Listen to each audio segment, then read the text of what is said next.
¿Cuál es nuestro tema de hoy entonces? Nuestro tema de hoy se llama luz a las naciones. Que seamos o que seas luz a los que te rodean. Pero ¿cuál es el nombre de la porción semanal? La porción semanal se llama Bereshit. ¿Qué significa Bereshit o qué quiere decir Bereshit? Bereshit es la palabra hebrea para el principio, el origen, ¿sí? Y quiero que sepan una cosa antes de continuar. Este libro, el libro de Bereshit, o el libro de Génesis, es el más atacado por la ciencia, por los ateos, por los que no creen en el Eterno. ¿Por qué? Si usted quisiera derribar una casa para que cayera toda de golpe, ¿qué es lo que tendría que golpear para que caiga? Pilares. Los pilares. Hay otra palabra, a ver, algo más. Las columnas. Las columnas también, bueno, los cimientos. Destruye el cimiento, lo que sostiene, que en este caso también son las columnas, ¿sí? ¿Se acuerdan que dice que columna y baluarte de la verdad, lo que sostiene la verdad, que es la Torah? Entonces, en este caso, si se derriba el libro de Génesis, si se echa por tierra, no, Génesis no es bíblico, no es de Dios, se derriba toda la Biblia, ¿sí? Pero si usted puede creer que en el principio el Eterno hizo los cielos y la tierra, puedes creer cualquier cosa, ¿sí? Si tú crees que el Eterno formó al ser humano, puedes creer cualquier cosa. ¿Por qué? Mientras tu fe no se derribe, que en el principio no existía nada y fue el Eterno que lo hizo, tú puedes creer lo demás que viene. Pero si tú no crees el principio, toda la vida no sirve para ti.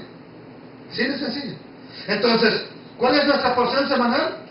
En el principio, o Bereshit en hebreo. La fecha hebrea es 27 de Tishrei del 5772. ¿Cuándo les dije yo que nací? 30. El 30 de Tishrei, ¿sí? Pero yo no nací en el 5770. Es más, estoy mal. Ya es 5773, me equivoqué. Ya estoy en el nuevo año, perdón. Corrijo. Estamos en el 27 de Tishrei del 5773. De 2012. ¿Sí? Yo, es que, mira, le puse 2010. ¿Sí? Es decir, como tengo mi patrón ya para no estar escribiendo todo. ¿Sí me entiendes? Tengo un patrón que luego corrijo. Lo tengo ya en archivos y se me pasó. Bueno, ese es la fecha primera sí está bien. ¿Sí? No sé qué pasó con lo demás. Porción de la Torah, o ley. Génesis capítulo 1, del verso 1 al capítulo 6, versículo 8. Esa es toda la porción que nos tocaba, es una de las, incluso las más grandes que se lee. ¿Sí? Génesis, y con tanto trabajo y con tantos problemas y con tanto de reacomodo, es la que menos leemos. ¿Quién la leyó, la verdad? ¿Quién la leyó? Yo leí la mitad. La mitad, bueno, por lo menos la mitad. ¿Sí? Ahí vamos. Hoy la voy a acabar yo, pero no la acabé tampoco. ¿Sí? La verdad, tantas cuestiones, bendito sea el Eterno. Sin embargo, hay una porción de los profetas, Isaías 42:5, la versión Ashkenazis hasta el 43:10. Ya les voy a explicar esto. También tenemos, si no leímos la Torah, menos los demás. Porción del Brit Hadashah o Nuevo Testamento, del Juan, capítulo 1, hasta el versículo 18. Entonces, introducción. Vamos a repetirlo en hebreo para que entiendan. Que dice, Bereshit bara Elohim et hashamayim ve'et haaretz. Eso es lo que dice en el principio. Elohim creó los cielos y la tierra. ¿Con qué letra empieza la Torah? ¿Con cuál? No, ¿con qué letra? Con la Bet. Entonces, Shalom Abraham, amados hermanos. Benditos del Eterno, hemos terminado con las grandes fiestas del Eterno. Baruch Hashem, bendito su nombre por ello. Las hemos vivido, las hemos disfrutado. Quien pudo disfrutarla, bendito sea el Eterno. Ahora iniciamos nuevamente con el libro de la ley, con el Sefer Torah. Y esta semana nos corresponde estudiar la primera porción de las 54 porciones que hay, que es la porción Bereshit, o del principio. Y es interesante pensar y analizar por qué el inicio de la lectura de la Torah no coincide con el año nuevo. O sea, yo me he preguntado, bueno, si empezamos el ciclo de la Torah, ¿por qué no empezamos el primero del año? El primer día del año que coincidiera para que fuera todo el año.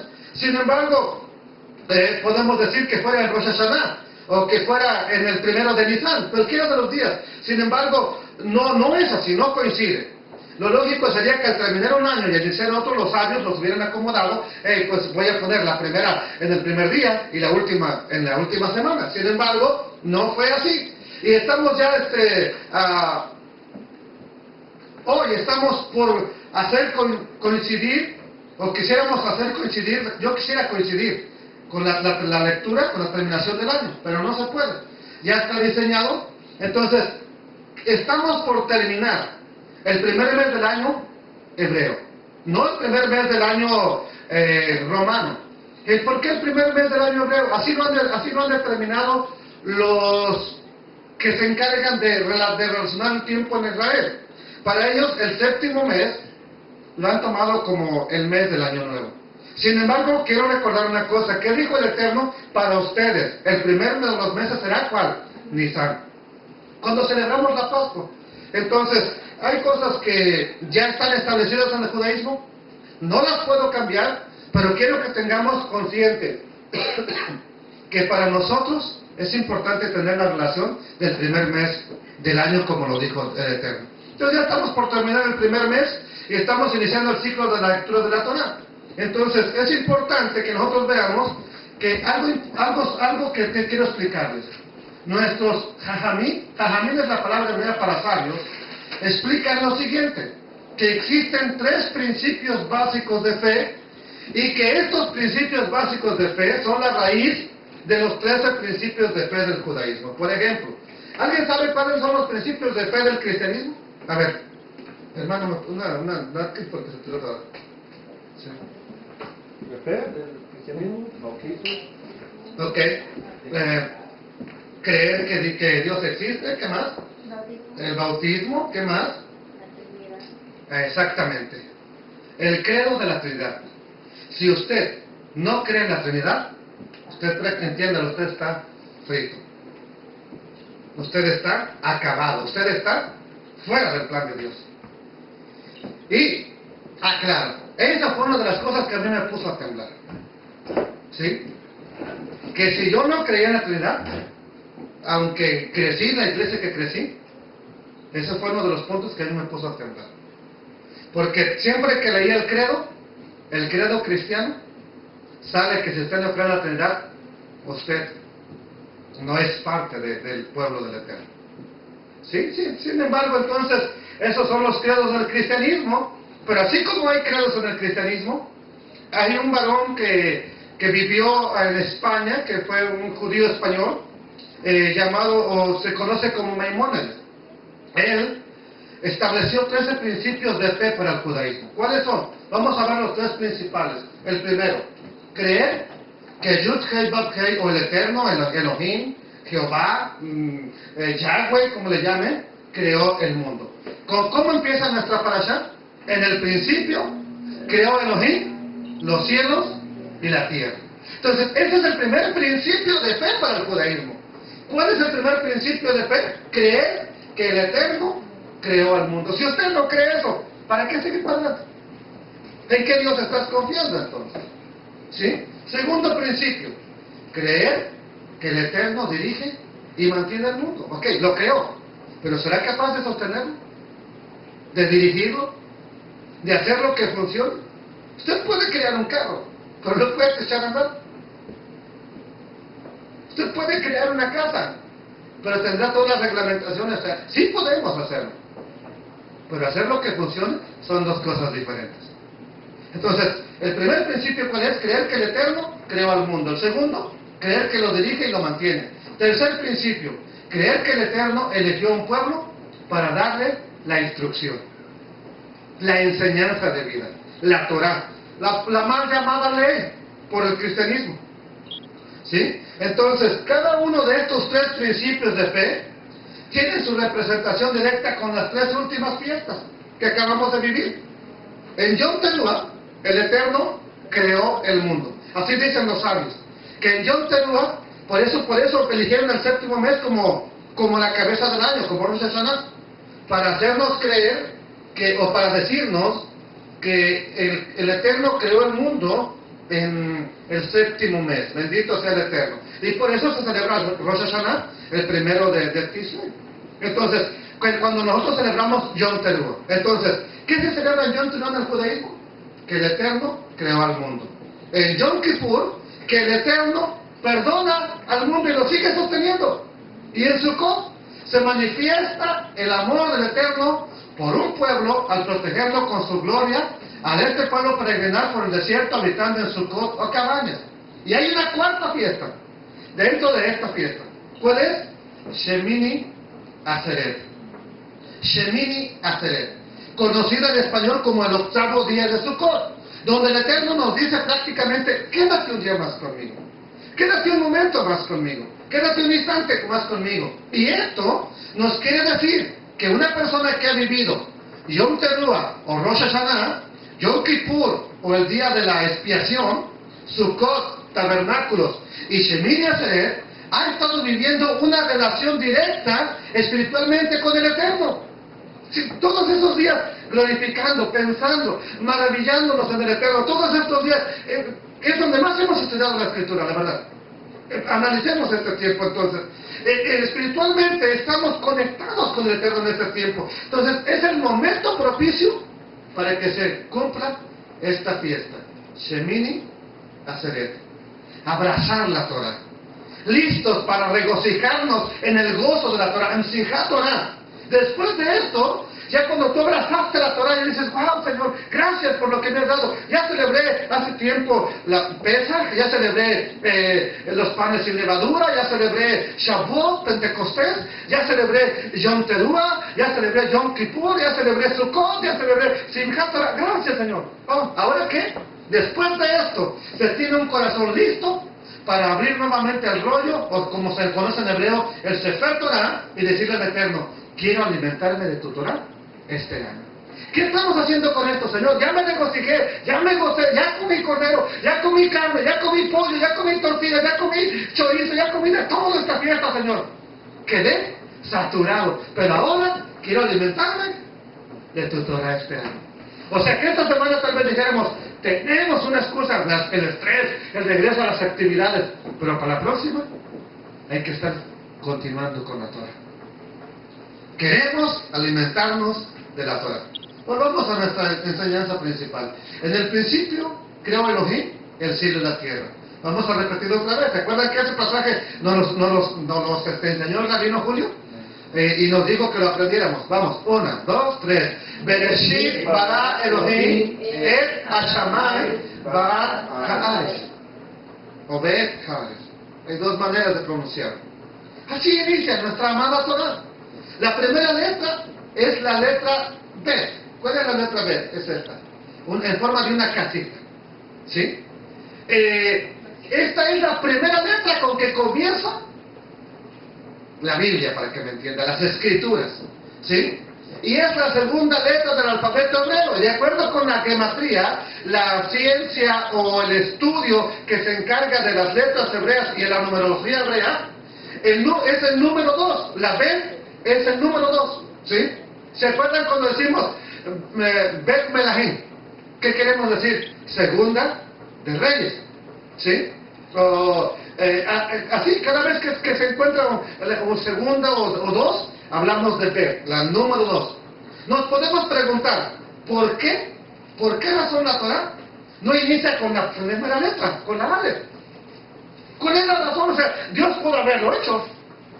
¿Sí? Dios pudo haberlo hecho coincidir. Esta es la Aleph, la primera letra. ¿Sí? La letra Bet simboliza entonces una casita, pero esta es la Aleph y esta es la Bet.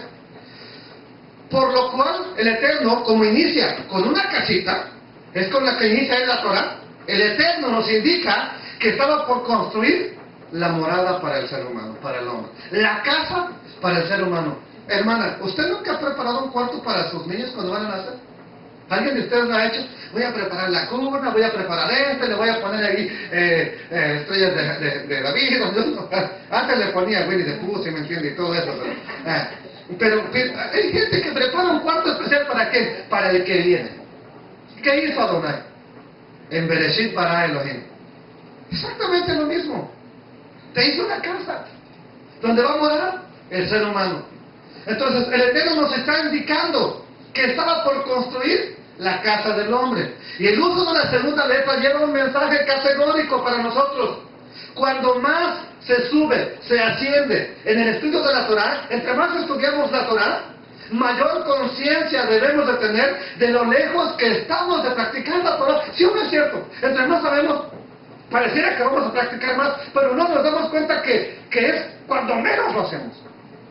Y tal vez hacemos muchas cosas, tal vez practicamos muchas cosas, pero nos damos cuenta que no podemos practicarla toda como quisiéramos. La verdad, ¿quién de ustedes quiere fallarle a Dios? Nadie. ¿Quién de nosotros quiere cumplir toda la Torah? Bueno, la parte que nos corresponde, no toda. No podemos cumplirla toda. Hay mandamientos específicos para personas que no somos nosotros.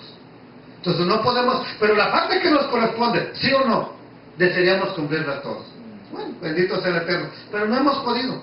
Ahora, vamos a considerar, cuando consideramos como una cosa absoluta, lo número uno, que en este caso sería la Aleph, o sea, nuestro conocimiento de la Torah. Ya en otro estudio les explicaré que un día, dice el judaísmo histórico, que un día la Aleph se quejó y le dijo: Señor, ¿por qué no empezaste la Torah conmigo?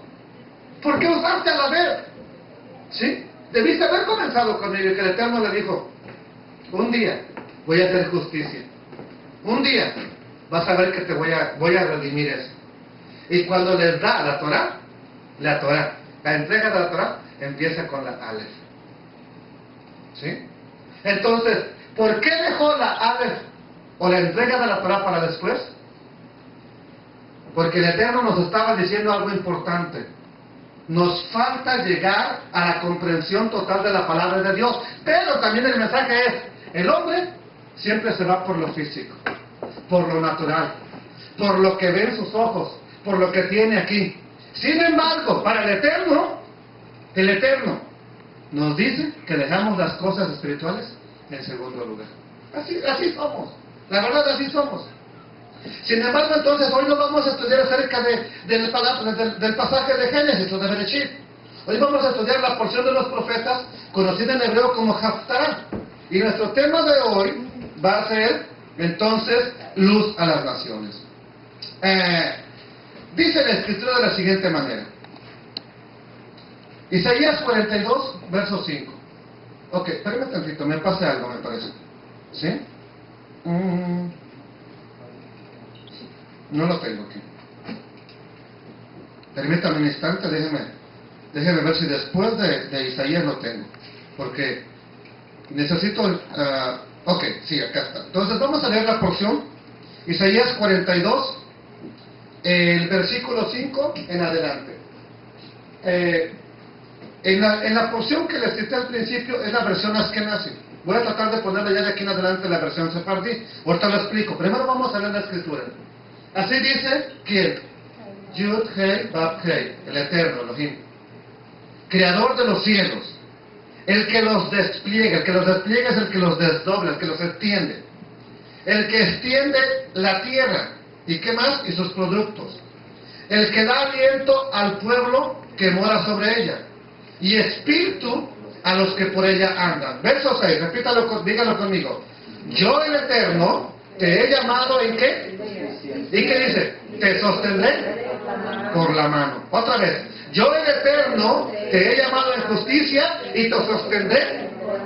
Levante su mano y dígale: Señor, sosténme. Dígale: sosténme, Señor. Tú solo te caes. Ayer vi una señorita que traía unos taconzones marca Agner, hermano. Nomás aquí, al entrar aquí, te vas a andar cayendo. ¿Sí?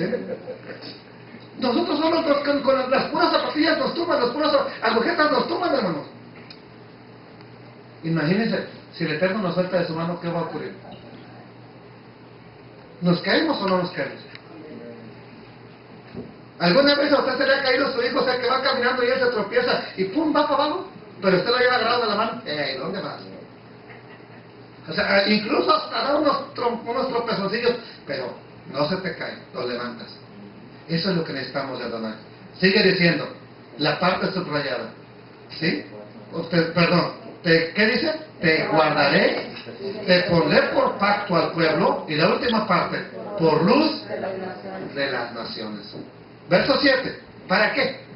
Para que abras los ojos de los ciegos, para que saques de la cárcel a los presos, y de casas de prisión. Esta palabra va a ser bien importante, a los que moran en tinieblas. Yo, el Eterno, este es mi nombre, y a otro no daré mi gloria ni mi alabanza a esculturas. Por esa razón, yo no puedo pronunciar Jehová, Yahweh, Yahvé, etc. Porque dice el Eterno que su nombre es único y exclusivo. Y mientras yo no sepa realmente cuál es la pronunciación correcta, no lo quiero pronunciar. Porque Él no me va a dar su gloria, la gloria de su nombre a otra persona, ¿sí? A otro ser. Y cuando nosotros nos ponemos a mencionar nombres que hay en internet, en Google, en Wikipedia, etc., solamente estamos eliminando el nombre del Eterno. ¿Será el correcto? ¿Nos aprobará el Eterno eso? Posiblemente no. Entonces, ¿qué dice? Yo el Eterno, este es mi nombre, y a otro no daré mi gloria ni mi alabanza a esculturas. Verso 9. He aquí, se cumplieron las cosas primeras, y yo anuncio cosas nuevas. Antes que salgan a la luz, yo os las haré notorias. Entonces, el pueblo del Eterno no muere en tinieblas. Le va a ser anunciado las cosas de Adonai. Sigamos leyendo. Cantad al Eterno, cántico nuevo. Su alabanza desde el fin de la tierra. Los que descendéis al mar, y cuantos en él hay, las costas y los moradores de ella. Alcen la voz del desierto y sus ciudades, las aldeas donde habita Sedar. Canten los moradores de Sela, y desde la cumbre de los montes den voces de júbilo. Verso 12. Den gloria a quién? Al Eterno, y anuncien sus loores en las costas. Verso 13. El Eterno saldrá como gigante, y como hombre de guerra despertará celo. Gritará, voceará, se esforzará sobre sus enemigos. Verso 14. Desde el siglo he callado, dice el Eterno, he guardado silencio y me he detenido. Daré voces como la que está de parto, asolaré y devoraré juntamente. Imagínense al Eterno gritando como cuando una mujer va a dar a luz. Pero porque ya va a ejecutar su venganza, su ira. No porque tiene dolor nada más por parir. ¿Sí? Verso 15. Mire, cuando Él grite esto, ¿qué va a pasar? Convertiré en soledad, ¿qué dice? Los montes y collados. Haré secar toda su hierba. Los ríos tornaré. Tornaré. Sí, aquí está mal. Tornaré. No, sí está bien. Es que de acá se ve como tomaré. Desde aquí donde yo estoy se ve como tornaré. Como tomaré. Pero es tornaré en islas. Y secaré los estanques. Verso 16. ¿Qué dice? Y guiaré a quién? A los ciegos por camino que no sabían. Les haré andar por sendas que no habían conocido. Delante de ellos cambiaré las tinieblas y lo escabroso es llanura. Estas cosas las haré y no los desampararé. Vamos al verso 17 al 21. Serán vueltos atrás y en extremo confundidos los que confían y dicen de las imágenes de fundición: vosotros sois vuestros dioses. Verso 18. Le dice el Eterno a Israel, porque ellos son los que tenían la Torah: sordos, oíd, y vosotros ciegos, mirad para ver. ¿Quién es ciego sino mi siervo? ¿Quién es sordo como mi mensajero que envié? ¿Quién es ciego como mi escogido y ciego como el siervo del Eterno? Que ve muchas cosas. ¿A quién se lo está diciendo? No se lo está diciendo a Yeshua. Algunos dicen que creen que por eso, eres mi siervo, eres mi enviado. Piensa que está hablando de Yeshua. No, no eres mi siervo. Él advirtió, él dijo lo que tenía que decir. ¿Quién no estaba advirtiendo? Yeshua, Isaías, ¿sí? Que ve muchas cosas y no advierte, que abre los oídos, pero no quiere oír. ¿Cuánta gente hay así que el Eterno se le revela? Mira que está, sí, pero yo no quiero eso, estoy bien con mi religión. Felicidades. Verso 21. El Eterno se complació por amor de su justicia en magnificar la Torah y engrandecerla. ¿En qué se complace Adonai? En engrandecer su ley. Créamelo, Él no va a dejar que jamás su ley deje de existir. Eterna es tu ley, ¿a dónde? Tú lo leíste hoy. No se le olvidó ni siquiera. Eterna es tu Torah en los cielos. Salmo 119. ¿Sí? Y nos lleva a Isaías y nos lleva a Primera de Pedro. Si eterna es la Torah para Adonai, ¿por qué para nosotros decimos que ya pasó de moda? No puede ser así, hermanos y hermanas. Entonces, Baruch Hashem, que comenzamos un nuevo ciclo de lecturas semanales. Y como ustedes deben de saber, nuestro ciclo de lecturas semanales es de 54 semanas. Se compone de 54 porciones que tenemos que leer. En los tiempos del predominio de Antíoco Epífanes sobre nuestro pueblo, que estamos hablando del segundo siglo, antes de la era común, o antes de Cristo, dicen algunos, es que se instituyó la lectura de la Haftarah. Hoy vamos a predicar de qué dije, de la Haftarah, que literalmente significa concluyendo porción. ¿Por qué se dio todo esto? Todo esto debido a que Antíoco Epífanes y sus ejércitos prohibieron la lectura de la Torah, los 5 libros de Moisés, en medio de Israel. No queremos verlos leyendo la Torah. No queremos que lean la Torah. Ok, leemos los profetas. Y con los profetas no les decían nada. Pero no querían que leyeran la Torah. Entonces, ¿qué ocurrió con los jajamín? ¿Qué dije que quiere decir jajamín? Sabios. Entonces, dada la necesidad que se tenía, buscaron textos semejantes a los de la Parashá.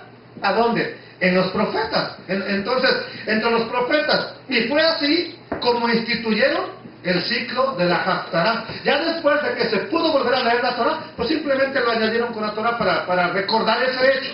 De que hubo un tiempo en que no se podía estudiar la Torah. ¿Sí? ¿Y qué hicieron? Leyeron los profetas. Y como con los profetas no había problema, solamente buscaron un pasaje que más o menos se relacionara, que dijera algo semejante. Ok, entonces, por esa razón, es que tenemos la lectura de los profetas. El ciclo de la Haftarah podría tener algunas variantes, dado que se rigen por dos costumbres prevalecientes de nuestro pueblo. La costumbre Ashkenazi, que son judíos europeos, y la costumbre sefardí o sefaradí, que son judíos españoles. Nosotros en Beit Meshoret seguiremos la costumbre sefardí, que es la que estará llegando semana a semana. Ahora, en nuestra costumbre sefardí terminamos en el versículo, ¿cuál versículo terminamos? Versículo 21. En la costumbre Ashkenazi se sigue hasta el capítulo 43, versículo 10 me parece. ¿Sí? Entonces, los Ashkenazis están más, ¿se acuerdan cuando fuimos una vez a Baruch Hashem y que el rabino de allá dijo que fue a una sinagoga, a un casamiento en California? Y dice, ahí sí estudian, pero porque leen bastante. O sea, si ellos dicen que van a leer la Torah y la Haftarah, ellos avientan todo y tienen más todavía que nosotros. O sea que ahorita apenas ni siquiera estuviéramos terminando de leer la porción bíblica. Pero, y eso que dicen que yo predico mucho, imagínense que es. Entonces, por esa razón, tenemos una porción que se llama en español conclusión, ¿sí? O la finalización de la porción agregada a la Torah. Bendito sea el Eterno. Y como deben de saber, en las sinagogas del mundo se tiene por costumbre la lectura de la Parashá y de la Haftarah los días lunes, los días jueves, los días sábados y todos los días que son días de fiesta. Se tiene que leer la Parashá. O sea que ahí no se andan por las ramas.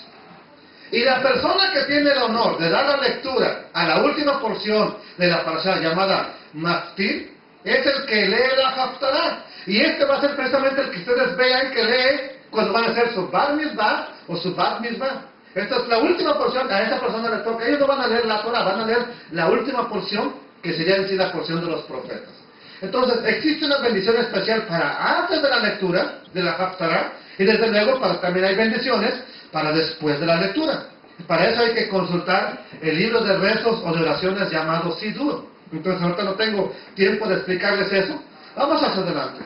Entonces, la mayoría de personas saben que el judaísmo contemporáneo se jacta o dice que no hace prosélitos. Que ellos no andan evangelizando, para que me entiendan. En palabras cristianas, ellos no andan haciendo discípulos. Ellos no andan, hey, ¿quieres aceptar a Cristo? Hey, ¿quieres aceptar a Yahweh? ¿Quieres aceptar a Elohim? ¿Quieres aceptar al Eterno, a Jehová? Ellos no andan con eso, ¿sí? Y se excusan al no ser una religión que hace prosélitos en la actualidad. Pero yo me he preguntado, ¿acaso es eso lo que enseña el Tanaj, el mal llamado Antiguo Testamento? Y en las pruebas me voy a remitir a leer unos versículos de la Haftarah. Capítulo 42, versículos 6 y 7. Dice la Escritura: yo, el Eterno, te he llamado en justicia, y te sostendré por la mano. Te guardaré, y te pondré por pacto al pueblo. ¿Qué más dice? Por luz de las naciones. ¿Para qué? Para que abras los ojos de los ciegos, para que saques de la cárcel a los presos, y de casas de prisión a los que moran en tinieblas. Eso, vean lo que dice el Eterno. Ahora, el Eterno es claro, nos sostendrá, nos guardará. ¿Con qué objeto? Ser luz a las naciones. ¿Qué habrá, pregunta del milenio, qué habrá querido decir el Eterno al decir que te va a poner por luz o como luz para las naciones? ¿Qué habrá querido decir? Puede contestarme. ¿Acaso quiere decir que te va a encerrar en una esfera y te va a poner allá arriba como estrellas lo alto para que todos te vean? No. ¿Cómo día? ¿Será que te va a llenar de bendiciones para que bien lleno de bendiciones los demás tú ni cuenta te des que tienen problemas? ¿Será eso lo que le Eterno, y que vean que tú estás bendito? ¿Será eso lo que el Eterno quiso decir? Yo creo que no. Detrás de la sabiduría de la Escritura debe estar detrás de la sabiduría que nosotros decimos tener en la Escritura, o que decimos conocer de la Escritura, esta sabiduría que decimos tener, esto que decimos saber, debe estar demostrada con nuestros actos, con lo que hacemos, de una manera práctica. Y si revisamos los tiempos del Mesías, el Mesías de Yehoshua, nos vamos a dar cuenta que en el judaísmo era un pueblo que tenía prosélitos. ¿Sí o no es cierto? Yeshua mismo les acusa de ir a hacer prosélitos hasta bien lejos. Ahora, el problema no es cómo los hacen, pero eso me demuestra que sí había prosélitos en el tiempo de Yeshua. Y lo vamos a demostrar con las Escrituras. Los métodos, los resultados que ellos hacían, siempre no eran los deseados por el Eterno. Sin embargo, esa labor se cumplía en los tiempos de Yeshua. Pregunta que yo tengo: ¿a poco todas las iglesias que evangelizan lo hacen correctamente? No, los convierten y los vuelven a su religión, a su método de enseñanza que tienen, no la palabra del Eterno. Entonces, lo mismo sucedió en tiempos de Yeshua. Iban a ser prosélitos, los convertían al judaísmo, pero Yeshua les dice algo bien importante. Mateo 23, verso 15. ¿Qué le dijo Yeshua? Ay de vosotros, escribas y fariseos. Hipócritas. ¿Qué es hipócrita? Una doble vida. ¿Por qué? ¿Por qué les dice hipócritas? Porque recorren mar y tierra para hacer un prosélito. ¿Y qué más les dice? Y una vez hecho, le hacen 2 veces más hijos de la condenación que vosotros, 2 veces más hijos del infierno que ustedes. Ahora, el problema no es como lo que hacían con él. La cuestión es que quiero enseñarles es que sí ha existido el pueblo de Israel haciendo prosélitos. Sí ha existido diciéndole a alguien: ven, acércate al judaísmo. Que hoy en día el judaísmo no lo haga y se jacten de ser una religión que no hace prosélitos, no concuerda con las Escrituras, hermanos. ¿Sí? Claro, cada uno de nosotros podemos tener nuestro propio método, decir que es así, que es allá. Sin embargo, estamos tratando de demostrar la Escritura. A pesar de la crítica hecha por nuestro rabino Yeshua, Lo que hay que resaltar es el hecho de que en el judaísmo de Jesús, o en los tiempos de Yeshua de Jesús, sí se hacía proselitismo, o sea, se hacía discípulos. Vamos a comprobar esto con una multitud reunida para celebrar una gran fiesta, donde dicen que nació la iglesia cristiana. Estamos hablando de Shavuot, de Pentecostés, las fiestas de las semanas, conocidas por algunos como Pentecostés. Cuando aún no se había abierto a los seguidores del Mesías el hablar con los gentiles. Fue hasta tiempo después que Pedro va con Cornelio, y que después Felipe anda por allá también predicando. Eso está después de esto. Hechos capítulo 2, verso 10. En Frigia y Panfilia, en Egipto y en las regiones de África, más allá de Cirene. Y, ¿qué dice? Romanos aquí residentes, tanto judíos, o sea que había judíos romanos, y romanos prosélitos. ¿Qué es un prosélito? Para saber qué estamos entendiendo.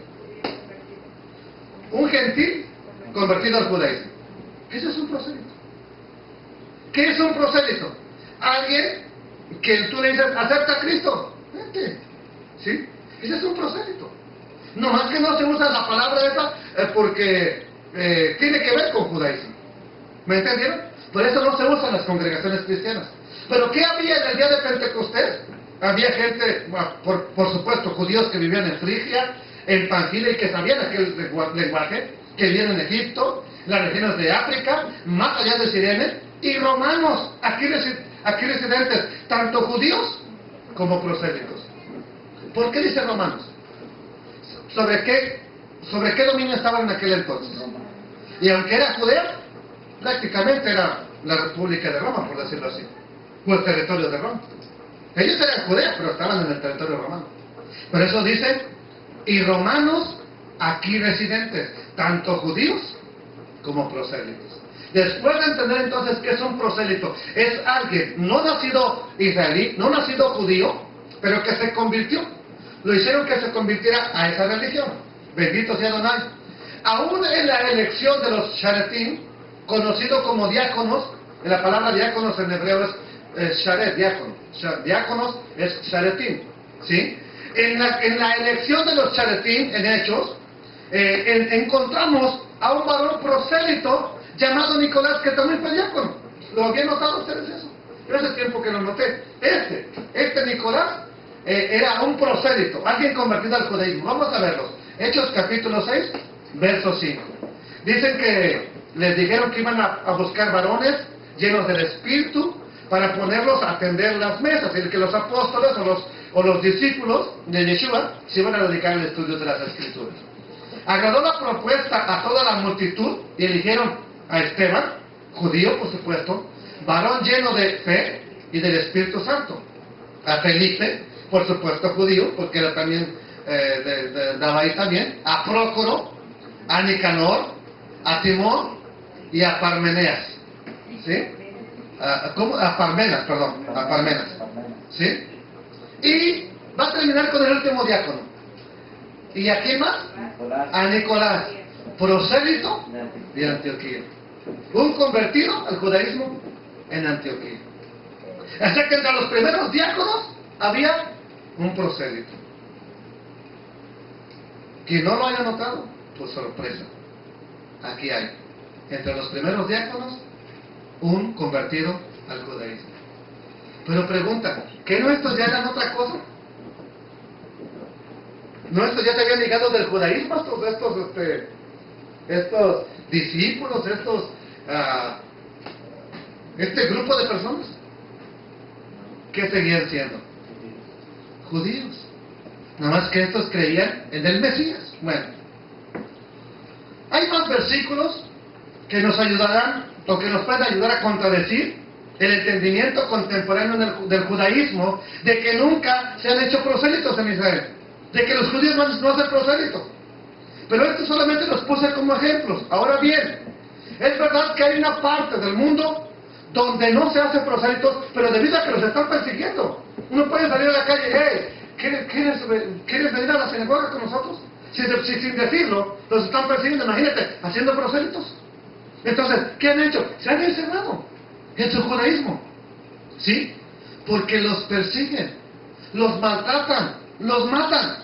Pero no quiere decir que es en todos lugares. Existen lugares como ahora. España fue un lugar donde los acabaron. Pero ahora España, Estados Unidos o Inglaterra, no hay problema. No ven con malos ojos a los interesados. Esto, añadido a corrientes judías como la corriente reformista, conservadora, en donde tiende sus brazos a aquellos interesados en el Dios de Israel. Bienvenido. ¿Quiere usted hacerse judío por una vía del judaísmo? Váyase a la reformista o váyase a la conservadora. Ahí, entrale, bienvenido. No vaya con los ortodoxos porque de volada te van a decir, no, ya no, aquí no te queremos. ¿Sí? Pero si usted va a un grupo como los reformistas o los conservadores, entrale. Ahora sí que como ven y ve. ¿Sí? No hay tanto problema. En España ahora, bienvenidos. En Estados Unidos, ¿qué impedimento hay para irnos? Es más, hay en México, en la sinagoga judía mesiánica, Veda de Cuernavaca, Morelos, México, tienes que hacer una cita, si no, no te dejan entrar. Hablar primero que quieres visitar, tienes que hacer una cita, si no, usted no puede entrar aquí. ¿Qué persona va a dar los dice, no, tú tienes cita? Vea cómo en Estados Unidos, venga, entra al judaísmo. ¿Sí? Bien interesante eso, amados hermanos. Entonces, en el 2002, en España, hubo un converso ilustre llamado John Juaristi. Es un poeta, un ensayista del Instituto de Cervantes. El Instituto de Cervantes, para que entienda, es en honor a Miguel de Cervantes Saavedra, el máximo expositor del castellano, de la literatura española. Así como William Shakespeare lo es de la literatura inglesa, el expositor máximo que se estudia de la literatura inglesa, don Miguel de Cervantes Saavedra lo es de la literatura española. Entonces, hay un instituto de renombre, por supuesto que el estudio ahí es lo máximo, hermanos, ¿sí? Entonces, este hombre era director del instituto director del Instituto de Cervantes, y él en el 2002 se convirtió al judaísmo y fue muy sonado eso, gloria al Eterno. También ha habido otras personas que han venido a formar parte del pueblo, hombres que usted va a encontrar incluso en una Torah ortodoxa que usted compre, que tenga algún comentario, se va a encontrar personas con este personaje, Onkelos. Ese Onkelos fue un convertido al judaísmo y tan es así que sus comentarios aparecen a la altura de Rashi, a la altura de Rambam, a la altura de Akiva, ¿sí? Hombres que, ilustres en el judaísmo. Ese Onkelos está en cualquier Torah que usted abra, que tenga un comentario, ahí dice, y Onkelos dice en tal parte acerca de este pasaje, esto y esto y esto. Entonces, para que entendamos que a lo largo de la historia ha habido gente convertida al judaísmo, o gente que se ha sido prosélita para glorificar y engrandecer el nombre del Eterno. Bendito sea el nombre de Adonai. Que hoy la mayoría del pueblo de Israel diga, no seamos prosélitos, es punto y aparte. Eso no está demostrado ni por la historia del tiempo ni por las escrituras. Ya comprobé con la escritura que ha habido personas, Yeshua mismo lo recriminó, no porque sean prosélitos, sino porque los volvían prosélitos malos. ¿Sí? ¿Usted qué? Pregunta. ¿Usted cree que si Yeshua se parara en una iglesia ahora, les recriminaría porque están haciendo discípulos? Porque, no le hagas que levante la mano y me acepte. ¿Le recriminaría eso? No, la recriminación tal vez sería, ¡ay de ustedes! Que nos hacen aceptarme a mí, pero al final de cuentas nos hacen que vivan sus doctrinas de ustedes. Oye, suena profético. ¿Verdad que sí? No, a nosotros mismos no nos recriminaría. Para que entienda, o sea, no es que la tenía con los fariseos, no es que estaban, no es que para que van a ser prosélitos. Ese no es el problema con Yeshua. El problema es que el prosélito que hacían, lo hacían malo. ¿Sí? La religión nomás por encima.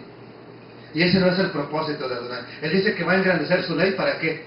Para que todos caminemos por ella. Bendito sea el Eterno. Entonces, amados hermanos, la historia nos demuestra y la Biblia nos demuestra que ha habido personas que han sido prosélitos.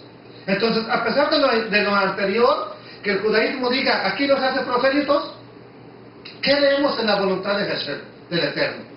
Yo, el Eterno, te he llamado en justicia, te sostendré por la mano, te guardaré y te pondré por pacto al pueblo por luz de las naciones, para que abras los ojos a los ciegos, para que saques de la cárcel a los presos y de casas de prisión. Les dije que ese último pasaje me interesaba bastante. ¿Cómo abrir los ojos a los ciegos? A ver. Bueno, a lo mejor aquí la hermana Mayrani estudia medicina y se vuelve oculista, ¿sí? Y pues tiene la facilidad de hacer cirugías ópticas y ¡pum! Que el Eterno, posiblemente, ¿ok? Pero ¿será eso lo que quiere decir? ¿Se refiere físicamente o espiritualmente? ¿A qué se refiere el Eterno cuando dice para que abra los ojos a los ciegos? ¿Cómo sacaremos a los presos? ¿Físicamente o espiritualmente? Puede ser que alguien sea abogado, te voy a ayudar para que salgas de la prisión. Yo veo que tu caso no es cualquier pecadillo ahí que cometiste. Como eres hermano de la congregación, te va a sacar. ¿Sí? Puede ser que haya algún abogado que diga, lo tome literal, pero ¿se refiere al Eterno literalmente? ¿Había abogados en el tiempo que él dio la Torah? No, ni doctores de teología, ni doctores de la ley. ¿Sí? No había eso. Pero en donde no va a quedar lugar a dudas es en sacar de casas de prisión a los que moran en tinieblas. Podría ser que la primera, que abran los ojos a los ciegos, se aplique literalmente, les di un ejemplo. La segunda, también que vayas a la prisión, no, los vamos a sacar, ¿sí? Pero la tercera, no hay lugar a dudas cuando dice que saques de prisión a los que moran en tinieblas. ¿Quiénes son los que moran en tinieblas? Versículo 105 del Salmo 119. ¿Qué dice? Lámpara es a mis pies. Lo acaba de leer hasta decirte. Lámpara es a mis pies tu palabra y lumbrera. Entonces, ¿quién anda en tinieblas? ¿Los que leen la Torah? No. ¿Los que practican la Torah? No. ¿Los que tienen la Torah o los que no la tienen? Los que no la tienen. Yo creo que la Escritura misma nos enseña. ¿Sí? ¿Qué dice Isaías? Caminaremos en tu luz porque ¿de dónde saldrá la Torah? Porque de Sion saldrá la ley. ¿Sí? Entonces, ¿quién anda en tinieblas? Le quiero que la misma Escritura nos dé la respuesta. ¿Quién anda en tinieblas? Los que no han vivido la Torah. ¿Quiénes son los que moran en tinieblas? Desde luego, que son aquellos que están alejados de la luz. ¿Qué dijo Yeshua?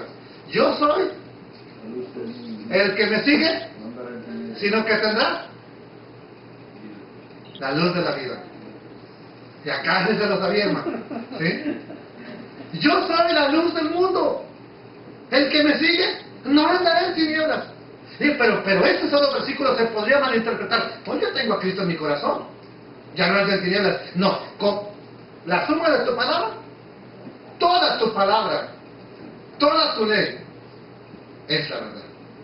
No un versículo. Ya acepté a Cristo, ya no es luz. No, ¿qué con nosotros?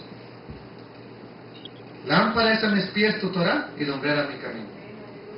Entonces, ¿quiénes son los que están en tinieblas? Los que no andan en la luz, por supuesto. Y si prestaste atención al versículo, al pasú, debes darte cuenta que es precisamente el deseo del Eterno que nuestro pueblo ilumine a la humanidad con la verdad del Eterno, ¿sí? Para que seas luz a las naciones. Ahora, puede resultar muy cómodo vivir un judaísmo personal. Soy judío mesiánico. No, ni me visitas ni nada, yo solo, ¿sí? Sin embargo, ¿de qué serviría ser judío, bendecido, conocer la Torah, conocer las verdades del Eterno para ti solo? ¿Qué de tus amigos? ¿Qué de tu familia? ¿Qué de aquellos que comparten contigo en el trabajo, amados hermanos? Entonces, ¿todas las bendiciones son para ti nada más? ¿Acaso el Eterno no desea bendecirlos también a ellos? Claro que desea darnos bendiciones para compartir con los demás. Amados hermanos, ahora, no hablo de todas personas. Hay personas que realmente no quieren mostrarle a nadie su estilo de vida. Yo soy judío a mi manera y se acabó, ¿sí? Y habrá personas que el Eterno nos llame, quiero que tú vayas a decirle a tal persona, quiero que tú le muestres a tal persona el camino a seguir. Y diga, no, yo no, que vaya al camino, ¿sí? Habrá personas que el Eterno les va a llamar, ve y muéstrale a tu amigo, muéstrale a tu... Háblale ya, tanto te hablas de fútbol, ahora tú hablas de lo que te he enseñado. Tanto te dice de mujeres, ahora tú hablas de lo que yo te he enseñado. No, Señor, yo no, hasta que no venga el camino. ¿Sí? Puede ser que eso suceda tanto tiempo hablando de telenovelas, ya es tiempo de que les hables del Eterno. Bendito sea Adonai. Simplemente, no estoy diciendo que te vayas, que agarres tu libro y te vayas por todo el mundo a caminar, que agarres tu cruz y te vayas por el Highway 30 y que te pregunte y le digas, no, es que yo vivo en la Torah. No, simplemente estoy hablando de hacer la labor que nos corresponde. ¿Cuál labor te corresponde a ti? Sin que vayas a ser misionero a la China, sin que te vuelvas misionero al África, sin que te vuelvas capaz de que te comen allá. ¿Sí? Vas bien gordito, no, voy bien gordo, me comen. ¿Sí? Bendito sea Adonai. ¿Cuál es la labor que nos corresponde? Vamos a verlo. Que nuestras palabras estén relacionadas con nuestros actos. En otras palabras, que pongamos en alto el nombre del Eterno a través de nuestras acciones. ¿Dónde? ¿Dónde andemos?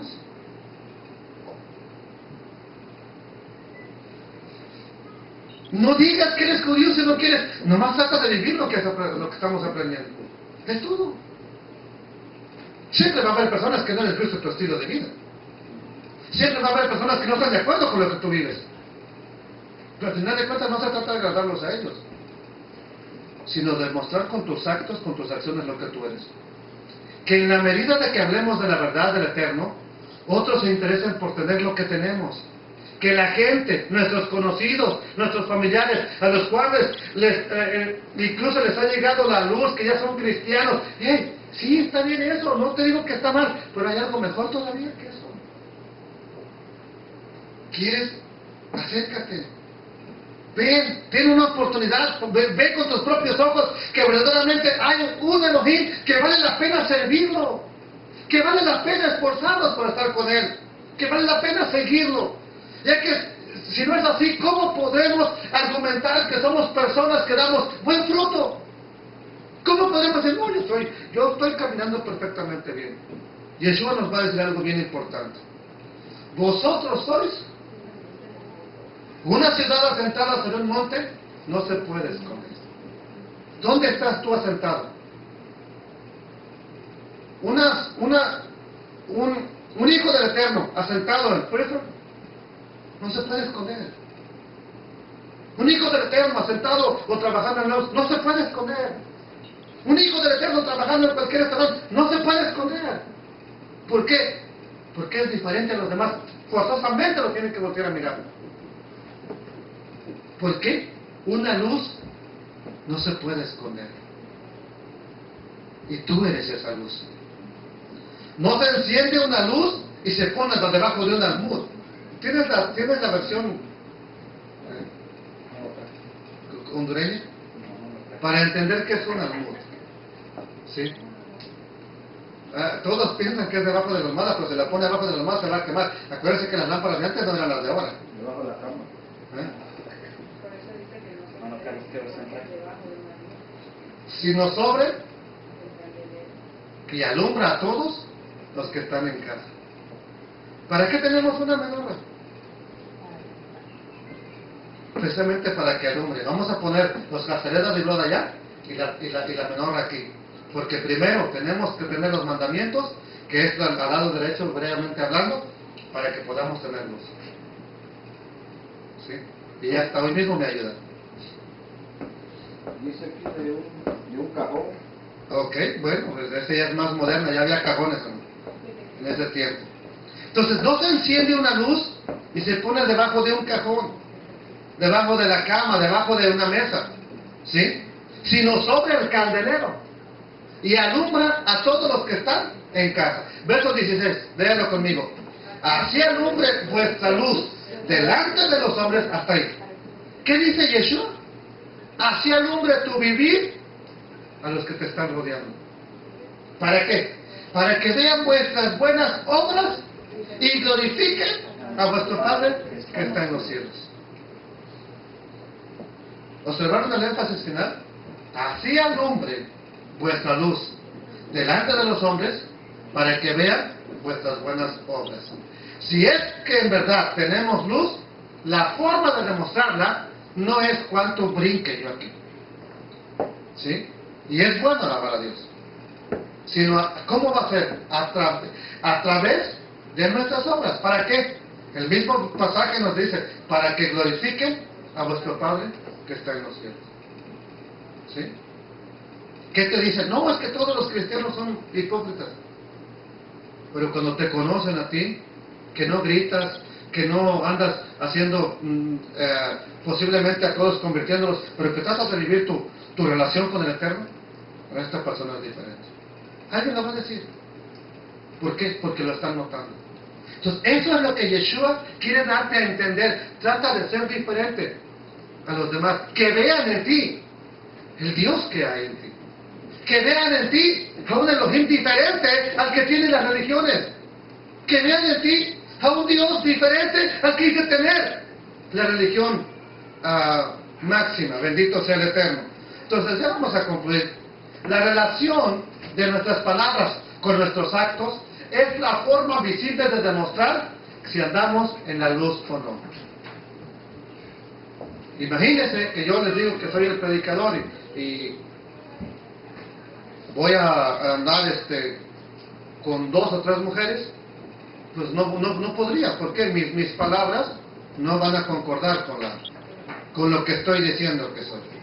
Entonces vamos a pedir al Eterno en el día de hoy que quite toda conciencia cauterizada en nosotros, con el objetivo de que estemos conscientes de que necesitamos empezar a vivir lo que Él nos ha mostrado, que nos ayuda a caminar en el sendero de la justicia, por el camino de la justicia. ¿Se acuerdan del pasaje que leíamos ayer? Ponte señales, ponte majanos. ¿Para qué? Para que vuelvas por el camino correcto.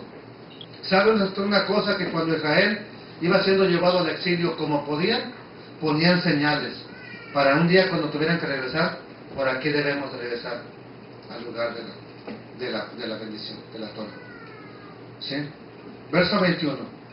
Dice así la Escritura. Isaías 42, 21. El Eterno se complació por amor de su justicia en magnificar la Torah y engrandecerla. Hay otro pasaje que dice, pregúntale al testimonio, pregúntale la ley. Si alguien te contesta diferente a esto es porque no les ha amanecido. Y lo podemos comprobar con Shaul. Despiértate. Si alguien no te responde las verdades del Eterno conforme a la Torah y conforme al testimonio, no les ha amanecido a esas personas. El Eterno quiere magnificar su Torah. Y no que la lleves nada más colgando aquí. No matarás, no esto, no lo otro. Sino que tú y yo nos demos pasos pequeñitos. No corras, pasos pequeñitos para empezar a vivir. ¿Sí? Y entre más, como el cojo, yo creo que se levanta. ¿Quién de ustedes ha estado con los pies doblados y se levanta y sale corriendo? ¡Te caes! ¿Sí? Tienes que empezar poco a poco. Mientras se va, las articulaciones van volviendo a su estado normal. Después puedes correr. Pero mientras, hay que llevarlas paso por paso. Sin la Torah, no hay libertad física ni espiritual. ¿Qué necesitamos entonces? Transmitir la Torah, enseñar la Torah, vivir la Torah, para que los presos sean libres, para que los ciegos abran los ojos y para que los que moran en tinieblas vengan a la luz. Vamos a hacer una oración entonces. ¿Sí? Bendito Adonai de los ejércitos, quita de nosotros, Señor, toda conciencia cauterizada que de pronto nos dice, no, ya estás bien, ya aprendiste la Torah, tú ya sabes. ¿Cuántas personas no se habrá usted encontrado por ahí en el camino que le quieres hablar? No, yo sé, yo estaba en una iglesia, yo era pastor. Pero eso no ayuda en nada. Lo que nos va a hacer estar mejor delante de Adonai es que practique la Torah. Porque no son los oidores de la ley los justos ante Dios, sino los hacedores de la ley. Los que practican la Torah, estos serán justificados delante de Adonai. Padre, que no venga nuestro corazón duro, nuestra conciencia cauterizada, ya por el engaño del pecado, de decirnos, no, tú ya estás bien. Que realmente podamos decir, Señor, llévame a tu presencia, encamíname en tu verdad, encamíname en tu justicia, Señor, encamíname, Señor, en tu bondad y en tu camino, Padre eterno. Gracias, Rey de la Gloria. Tú eres bueno, para siempre es tu misericordia, Señor. Oh Dios de toda la gloria, ¿quién como tú, Señor? Dios grande y poderoso. Dios grande y temible, Señor. Necesitamos caminar en tu luz. Necesitamos caminar en tu verdad. Necesitamos caminar, Señor. Oh Dios de la gloria, en la verdad de Adonai. Bendito sea tu nombre. Tu palabra es verdad, oh Dios.